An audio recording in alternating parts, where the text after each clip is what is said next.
Class చదువుతున్నాను. ముందుగా మీ అందరికీ గణిత దినోత్సవం శుభాకాంక్షలు. నాతో ఉన్న విద్యార్థుల పేర్లు కూడా వాళ్ళు చెబుతారు.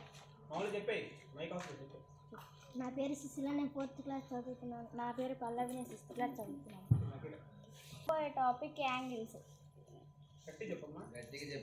నేను ఇప్పుడు చెప్పబోయే టాపిక్ యాంగిల్స్. నేను చెప్తాను, నా ఫ్రెండ్స్ చూపిస్తారు. First angle acute angle. ఇది 90 degrees కన్నా తక్కువగా ఉంటుంది. Second angle right angle. ఇది కరెక్ట్గా 90 degrees ఉంటుంది. Third angle అబ్ట్యూజ్ angle. ఇది 90 degrees కన్నా ఎక్కువగా ఉంటుంది. Fourth angle straight angle. ఇది కరెక్ట్గా 180 degrees ఉంటుంది. Fifth angle reflex angle. Sixth angle complete angle. ఇది 360 degrees ఉంటుంది.